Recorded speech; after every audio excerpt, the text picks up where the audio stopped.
Dans cette vidéo, on va s'intéresser à déterminer les quartiles d'une série statistique. Alors avant de se lancer sur le premier cas, je vais juste revenir sur les deux définitions du premier quartile et du troisième quartile. Alors, on va faire un petit code couleur. Premier quartile. Premier quartile, déjà, il s'appelle Q1, tout simplement.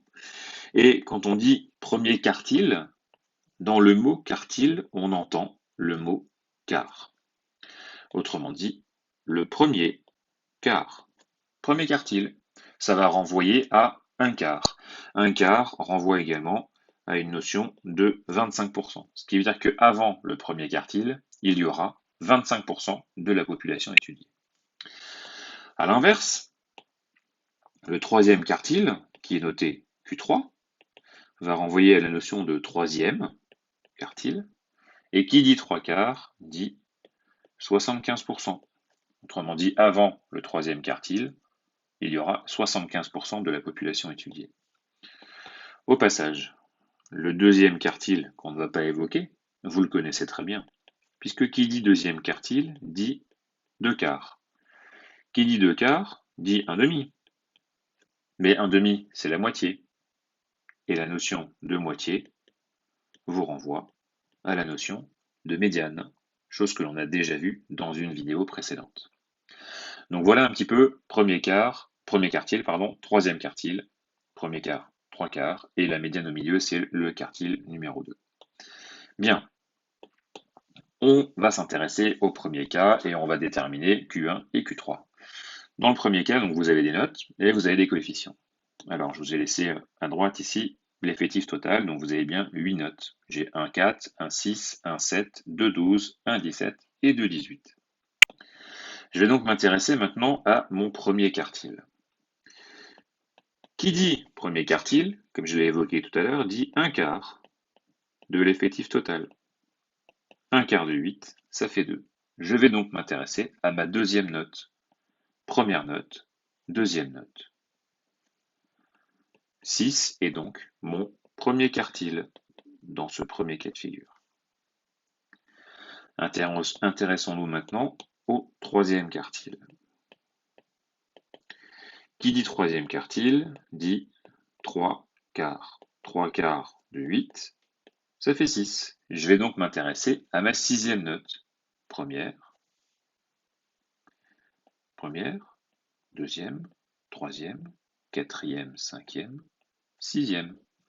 Ma sixième note, c'est 17. Donc ici, Q3 est égal à 17. Voilà ce premier cas de figure. On va s'intéresser maintenant à un deuxième cas de figure.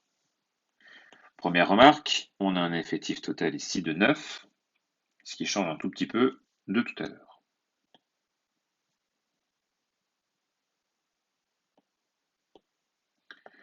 Alors, je vérifie, oui, c'est bien du bleu. Donc, intéressons-nous au premier quartile. Qui dit premier quartile dit premier quart de mon effectif total. Et un quart de 9, ça fait 2,25. On ne tombe plus comme précédemment sur des valeurs entières. Ce qu'il faut bien comprendre ici, c'est assez simple, une fois qu'on l'a en tête, c'est que le virgule 25 qui est là fait déjà partie de la troisième note. Donc en fait, quand on va effectuer ce calcul, on va directement arrondir par excès. Donc 2,25, on va l'arrondir à la troisième. J'insiste, on n'est pas sur les règles des arrondis classiques, on arrondit systématiquement par excès. Si on était à 2,01, le 0,1 qui traîne derrière, c'est aussi déjà une partie de la troisième note. Et donc on va s'intéresser à la troisième note, première, deuxième, troisième. La troisième note, c'est 10. Donc 10 ici, c'est mon Q1. On va s'intéresser à Q3. J'ai un doute sur la couleur, comme d'habitude. Donc Q3. Qui dit Q3 dit troisième quartile. Toujours de mon effectif. Ce qui me fait 6,75. le virgule 75 qui est là fait partie déjà de la 7e valeur.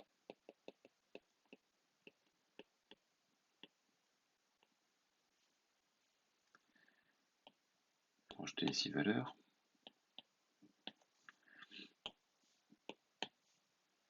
Ce qui veut dire que mon Q3 ici, je vais aller chercher ma 7e. 1, 2, 3, 4, 5, 6, 7.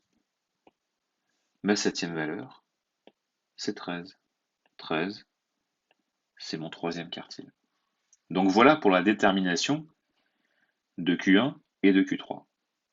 Je vais terminer cette petite vidéo par l'écart interquartile. C'est tout simple, l'écart interquartile. Interquartile, ça veut dire entre les quartiles. La définition de l'écart interquartile, c'est toujours Q3 moins Q1. Donc dans le cas numéro 2, ça va nous faire 13 moins 10, 3. Cet écart interquartile, c'est